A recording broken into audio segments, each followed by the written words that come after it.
Hello नमस्कार दोस्तों, मैं सुधा मिश्रा कैलिबर अड्डा पर फिर आप सबका स्वागत है। हम सब हिंदी में आज से स्टार्ट कर रहे हैं नया टॉपिक, तत्सम और तद्भव शब्द। ठीक है, तत्सम और तद्भव शब्द आपको मैं पहले भी पढ़ा चुकी हूँ, वो हिंदी की प्लेलिस्ट में आप कैलिबर अड्डा के हिंदी की प्लेलिस्ट में देख सकते हैं। इसके अलावा आज फिर नए तरीके से तद्भव और तत्सम शब्द हम स्टार्ट कर रहे हैं। ठीक है, हर वीडियो में आपको कुछ नया मिलेगा, तत्सम और तद्भव, इसलिए आप ध्यान से पढ़ते रहिए। बिल्कुल भी वीडियो स्किप नहीं करिएगा, हर एक पॉइंट आपके काम लायक है, हर चीज नोट करने के लायक है, तो इसमें बिल्कुल भी एक भी पॉइंट आप स्किप नहीं करिएगा। ठीक है, तो हम स्टार्ट करते हैं तत्सम और तद्भव शब्द। पहले बात आती है तत्सम की। तत्सम शब्द क्या है? तत्सम इसका दो शब्दों से मिला है, तत् और दूसरा शब्द है सम। तत् अर्थात उसके और सम मतलब समान। अब उसके किसको कहा गया है? उसके यानी कि संस्कृत। ठीक है, के समान। तो जो शब्द जिनकी उत्पत्ति संस्कृत से हुई है, जिनकी उत्पत्ति संस्कृत से हुई है और वे ज्यों के त्यों प्रयोग में लाए जाते हैं, वे तत्सम शब्द हैं। ठीक है, जैसे कि हम बात करते हैं सूर्य। सूर्य क्या है? सूर्य तत्सम शब्द है। ठीक है, इसी को यही विकृत होते होते तद्भव में सूरज बन गया है। ठीक है, हम तत्सम से तद्भव शब्द कैसे बना? ये एक श्रृंखलाबद्ध होता हुआ विकृत रूप, जो संस्कृत का रूप विकृत होता गया हो, विकृत होके हिंदी में हम अपना वे ऑफ टॉकिंग इजी करने के लिए, बहुत सरलता से बोलने के लिए उनको हमने विकृत कर दिया है। तो जो विकृत रूप में प्रयोग होते हैं वो तद्भव कहलाते हैं। अब देखते हैं तद्भव क्या है। तद्भव ये भी दो शब्दों से मिला है, तत् प्लस भव। ठीक, तत् का अर्थ है उसके और भव का मतलब होता है होना, यानी कि उत्पन्न होना, यानी उसके यानी संस्कृत, यानी कि जो संस्कृत नहीं है उससे उत्पन्न हुआ है वो तद्भव है। कैसे उत्पन्न हुआ है? जैसे एक शब्द हम ले लेते हैं संध्या।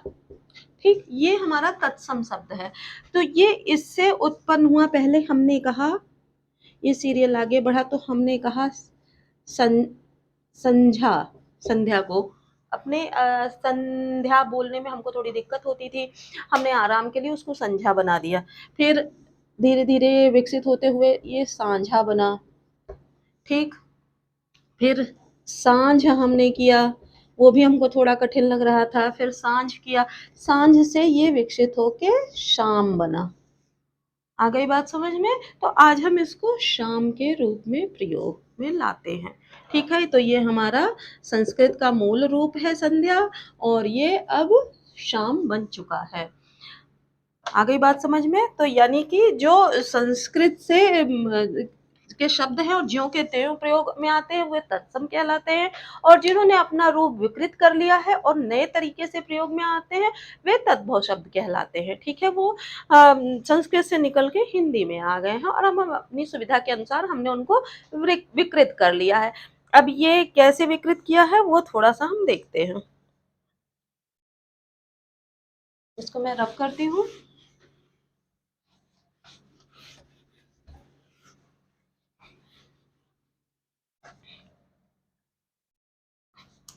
जैसे एक शब्द ले लेते हैं, और हमारा है हत्था। ठीक, या हाथ है, हस्त है, हत्था है, तो पहले के टाइम में हम संस्कृत में इसको हस्त के लिए प्रयोग में लाते थे। हाथ को क्या कहते थे? हस्त। ठीक, हस्त से हमने इसको विकृत किया, हथा कहा। हथा कहने में कुछ अनुपयोगी लगा होगा, हमारे जो बुजुर्ग हैं उनका ये दिया हुआ है, तो उसके बारे में नहीं कहा जा सकता कि उनको खराब लगा या बोलने में बाधक लगा। क्या था फिर? उससे बना हत्था। हत्था भी थोड़ा भारी लगा तो उससे विकृत होके बना हाथ। अब ये हाथ बनने में जो हम आजकल हाथ प्रयोग में लाते हैं, ये क्या है? तत्सम है और ये है तद्भव। ठीक है। अब इस हस्त से हाथ बनने में काफी लंबा सफर तय हुआ। पाली भाषा, अप्रिंस भाषा, मगधी भाषा, बहुत सारी भाषाओं से ये होता हुआ क्रम चला आया है, तब जाके हिंदी पे पहुंचा है। तो इस कालक्रम में जितने भी क्रम हुए वो भी मैं आपको बताए दे रही हूँ। आपके एग्जाम में वो नहीं आएगा, लेकिन वो आपको जान लेना जरूरी है। जैसे मैं आज आपको पढ़ा रही हूँ, आपको भी कल किसी को बताना पड़ सकता है, तो इसलिए वो जरूरी है कि कालक्रम क्या है। ठीक है। तो पहले भाषा चलती थी, प्राचीन संस्कृत थी हमारी। क्या थी? प्राचीन संस्कृत भाषा हमारी बोलचाल की भाषा थी। फिर ये भाषा दो भागों में बटी। ठीक है। ये कौन से दो भाग थे? एक था लौकिक संस्कृत, लौकिक संस्कृत, और दूसरा था पाली प्राकृत। ठीक है। ये दो भाषाओं में हमारी प्राचीन संस्कृत पहले बट गया। ठीक है। अब ये भी दो भागों में बटा। इन दोनों को जब जोड़ा गया तो ये पाली संस्कृत कहलाया। ठीक है। ये भाषा बन गई। फिर ये दो भाषाएं भी, ये भाषा जो निकली ये भी विभाजित हो गई। ठीक है। ये विभाजित हुई सौरसेनी भाषा में, अर्ध मागधी में, और मागधी, मागधी भाषा में। ठीक है। ये विभाजित हो गई। फिर हमारी जो सौरसेनी भाषा थी, ये दो भागों में विभाजित हुई। ये कहीं ना कहीं इनका लोप हो गया और ये दो भागों में विभाजित हो गए। दो भाग कौन कौन से थे? नागर अपभ्रंश। ठीक है। और दूसरी भाषा हमारी थी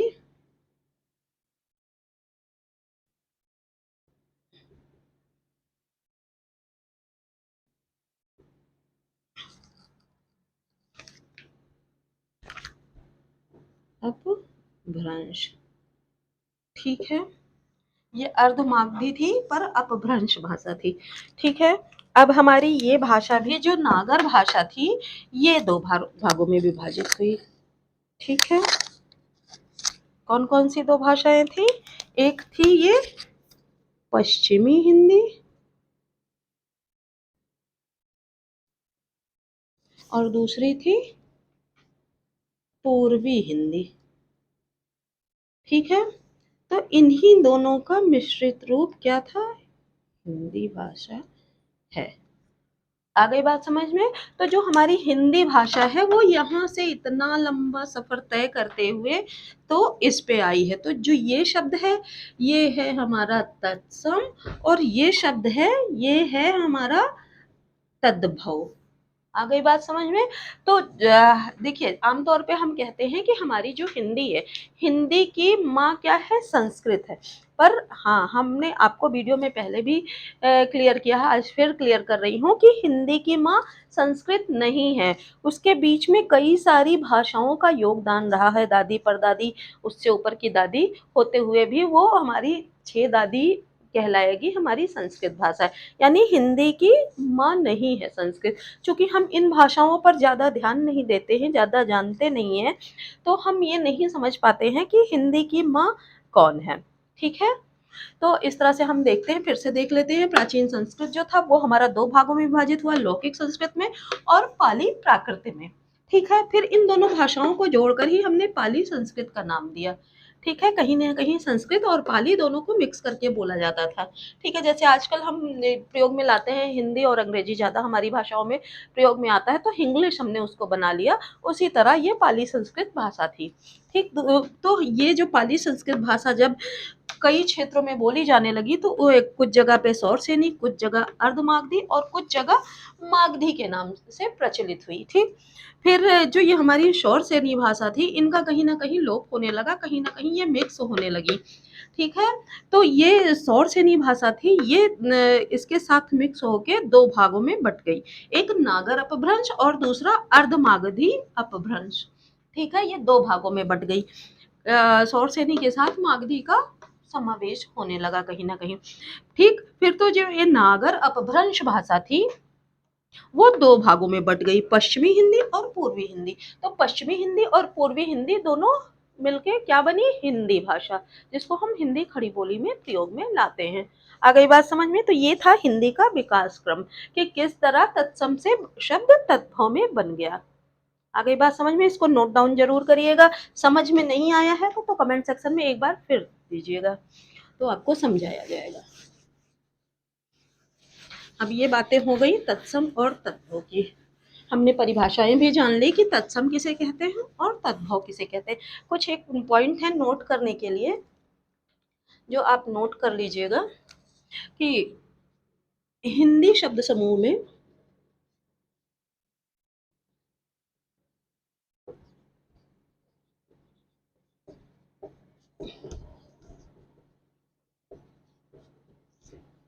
अधिकतर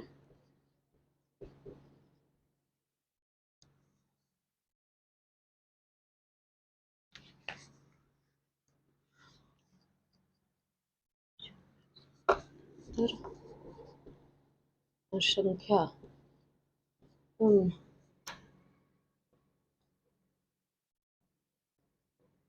भाषाओं की है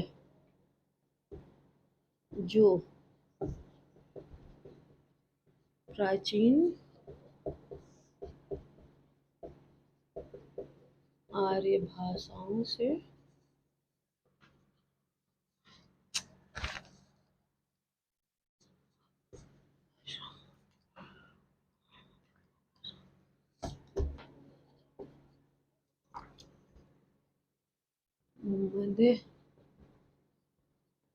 मध्यकालीन भाषाओं जैसे पाली, प्राकृत,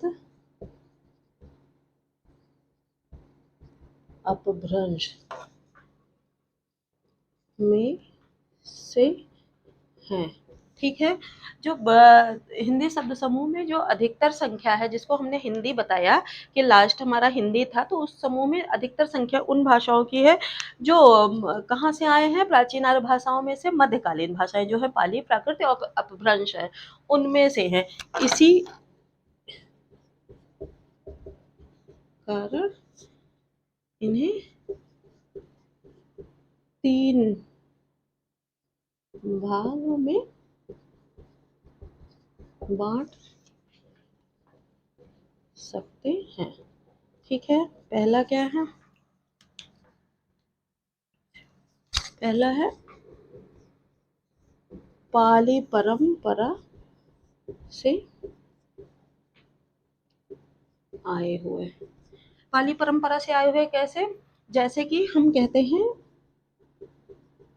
ओस्कन, यानी कि ओस के कण, यानी कि साफ कण, जिसको हम कहते हैं। ठीक है? दूसरा है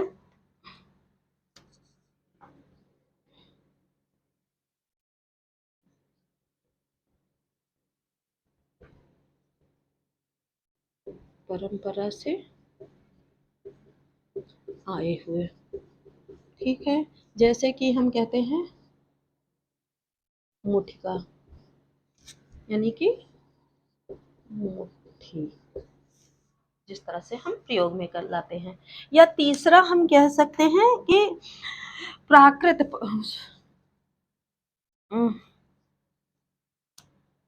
तीसरा है हमारा अपभ्रंश,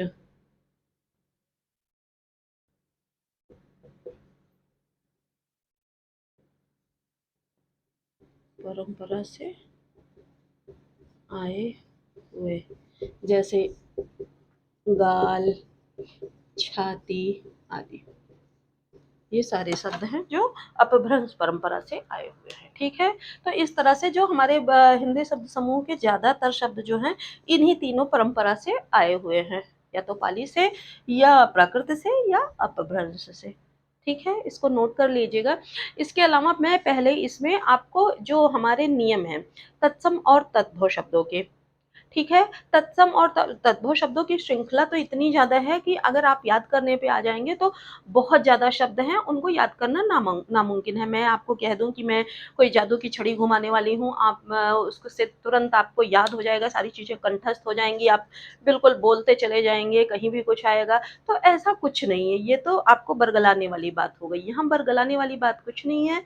कुछ ऐसे नियम मैं आपको दूंगी जिनके जिनसे आप आसानी से पहचान ले जाएंगे कि कौन सा शब्द तत्सम है और कौन सा तद्भव है। तो इसके लिए मैं आपको ऐसा नहीं है कि नियम बता रही हूँ और उसके उदाहरण दे रही हूँ, ऐसा भी नहीं है, क्योंकि बहुत सारे नियम ऐसे हैं जो 90% हम पे लागू होते हैं, 10% में वो लागू नहीं होते, एक्सेप्शन उनका होता है, यानी अपवाद होता है, तो वहीं आपके अंदर कंफ्यूजन आ जाती है। तो जो नियम हमारे हैं वो मैं पहले आपको नियम लिखवा दूंगी, फिर आपको अधिक से अधिक शब्दों की श्रृंखला दूंगी। तो अब नियम आप जानते रहेंगे और शब्दों की श्रृंखला आपके पास रहेगी, तो बहुत आसानी से आपको नियम भी याद हो जाएंगे और शब्दों की श्रृंखला में से आपको पहचानने में भी आसानी हो जाएगी। ठीक है, तो पहले मैं आपको, हाँ, उदाहरण के लिए एक दो उदाहरण दे दूंगी जब आपको नियम बताऊंगी, पर ज्यादातर आपको कोशिश यही रहेगी कि आपको नियम पहले लिखवा दूं, नियम आप लिख लीजिए, फिर शब्दों की श्रृंखला लिख लीजिए एक साथ। तो आप नियम जानते रहेंगे, उससे आपको पहचानने में भी आसानी रहेगी और क्वेश्चन भी आप आसानी से सॉल्व कर ले जाएंगे। तो इसको नोट डाउन करिए, आपको नियम लिखा रही हूँ।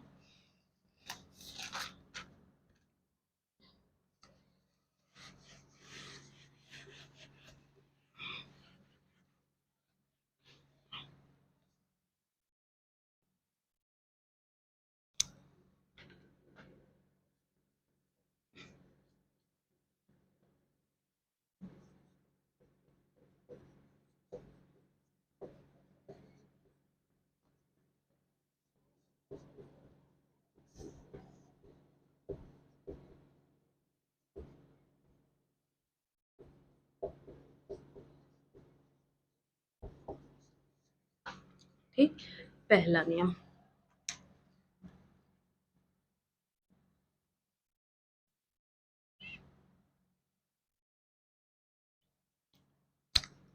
पहला नियम कहता है कि तत्सम शब्दों में श वर्ण का प्रयोग होता है। ठीक है, जो तत्सम वर्ण होते हैं, तत्सम शब्द हमारे होते हैं, उसमें श वर्ण का प्रयोग होता है। कैसे? कृषक, ये क्या है? तत्सम। ठीक है, और इसका तद्भव क्या होगा? किसान। ठीक, ठीक इसी तरह हम कह लें आशीष और असीस। इधर तत्सम है हमारा और इधर तद्भव है। देखिए, जो तत्सम शब्द है उसमें श का प्रयोग हुआ है, उसकी जगह पर तत्सम में स का प्रयोग होगा तद्भव में, देखिए तद्भव में स। आ गई बात समझ में? अब देखिए दूसरा नियम,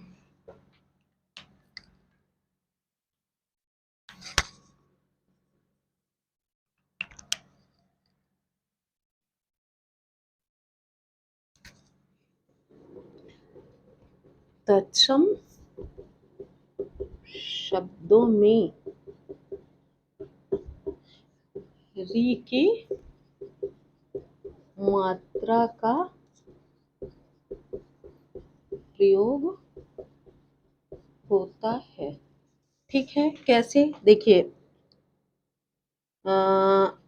झंकार, इसका क्या होगा, झंकृत, या घृत का घी होता है, जिसमें री की मात्रा है वो क्या है, इधर लिख देते हैं, झंकृत, झंकार।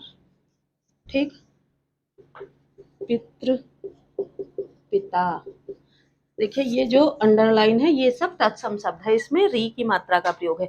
अगर वैसे भी आप कहीं री की मात्रा देखिएगा तत्सम तद्भव में पहचानना है तो री की मात्रा वाला शब्द तत्सम होगा। ठीक है, अब हमारा आता है तीसरा नियम।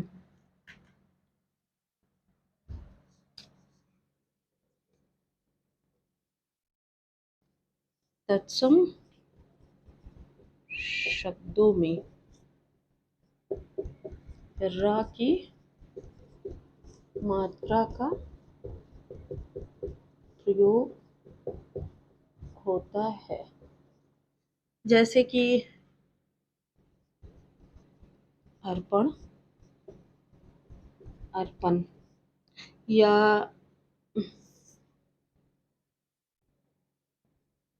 सॉरी ताम्र, रा है ना, तांबा।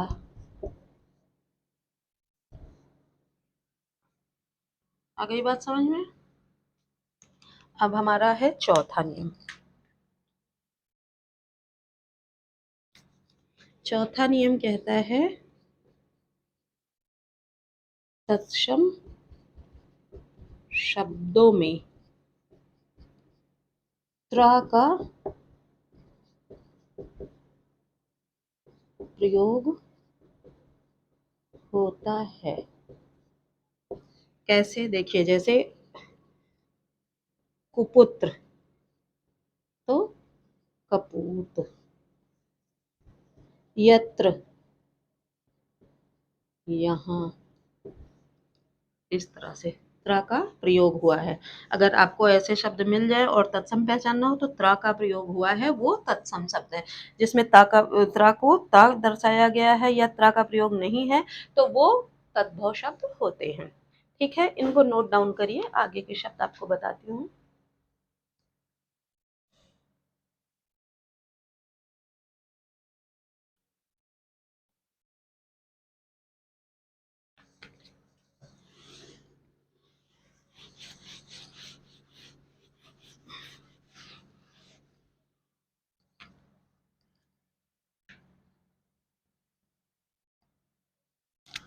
अब पांचवा नियम, तत्सम शब्दों में प्रायः प्रा का प्रयोग होता है। ठीक है, यहाँ मैंने प्रायः लिखा है, यानी 100% नहीं है, 90% है। 10% में भी, 10 से 100% के बीच में आपका मतलब 10% में 2% भी हो सकता है, 4% भी हो सकता है कि एक्सेप्शन हो, अपवाद आ जाते हैं। ठीक है, तो प्रायः प्रा का प्रयोग होता है, जैसे प्रहर को तद्भव में क्या कहते हैं, पहर। ठीक है, या प्रथम को क्या कहते हैं, पहला। आ गई बात समझ में। तो यानी तब इस पे अगर मान लिया ये नहीं हो रहा है, प्रातद्भव में आ रहा है, तो दूसरा नियम कहीं ना कहीं उस पर जरूर कार्य कर रहा होगा। अगर प्रातद्भव में है तो दूसरे नियम पे आप चले जाएंगे और पहचान लेंगे। ठीक है, आ गई बात समझ में। अब देखिए छठा नियम।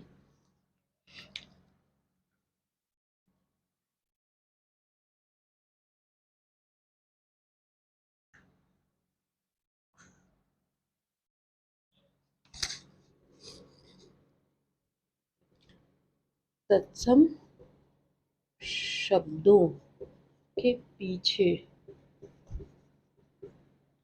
छ का प्रयोग होता है। तथा उनके स्थान पर तद्भव में ख या छ का प्रयोग होता है। अब कैसे? जैसे पक्ष, पक्ष को पाक, आ गई बात समझ में? या पक्षी, पंछी।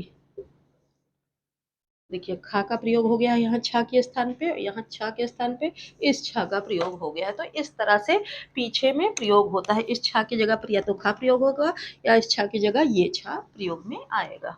ये हमारा छठा नियम। सातवां नियम,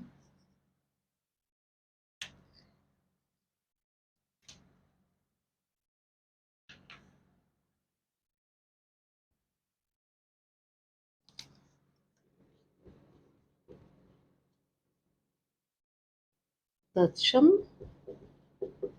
शब्दों में श्री का प्रयोग व उनके तद्भव शब्दों में सा का प्रयोग होगा। ठीक है? कैसे? जैसे हम कहते हैं श्रृंगार, इसका क्या हो जाता है? श्रृंगार। आ गई बात समझ में? या श्रृंखला, सकल। आ गई बात समझ में? तो इस तरह से श्री की जगह सा का प्रयोग हो जाएगा। अभी आपको दो दो एग्जाम्पल देती चल रही हूँ क्योंकि इसी समय आपको 10 एग्जाम्पल दे दूंगी तो उसमें आपको एक्सेप्शन कहीं नहीं मिल पाएगा। ठीक है? तो श्रृंखला आपको बाद में दूंगी और वहां आपको एक्सेप्शन भी बताती चलूंगी। आ गई बात समझ में? अगला नियम हमारा आठवां नियम,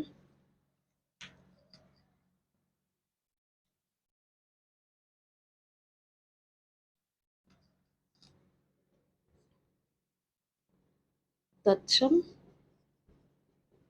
शब्दों में शा का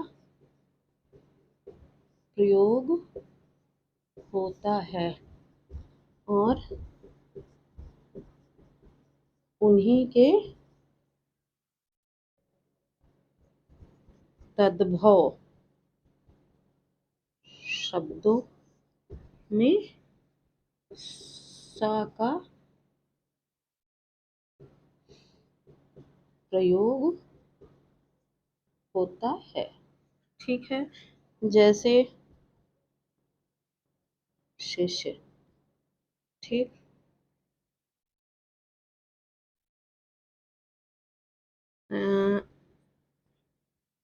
शिक्षा यानी कि सीख। ठीक? क्या है? अच्छा,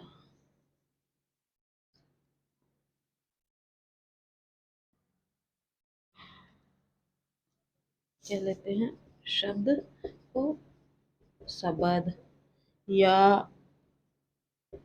अंश है, अंश। ठीक है? इस तरह से हम शा का प्रयोग सा में करते हैं तद्भव का। अगर तत्सम में सा है तो तद्भव में वो सा होगा। आ गई बात समझ में? तो अभी आज हम 8 नियम पढ़ चुके हैं। इन नियमों को नोट डाउन कर लीजिए और हिंदी का कालक्रम जो आपको बताया है संस्कृत से हिंदी वो कैसा बना उसको भी नोट कर लीजिएगा। जो मुख्य बातें आपकी परिवर्तन की हैं उनको भी नोट कर लीजिएगा। मिलते हैं, अगर वीडियो आपको पसंद आया तो लाइक सब्सक्राइब शेयर भी जरूर करें और मिलते हैं नए वीडियो में और सारे नियमों के साथ। तब तक के लिए धन्यवाद।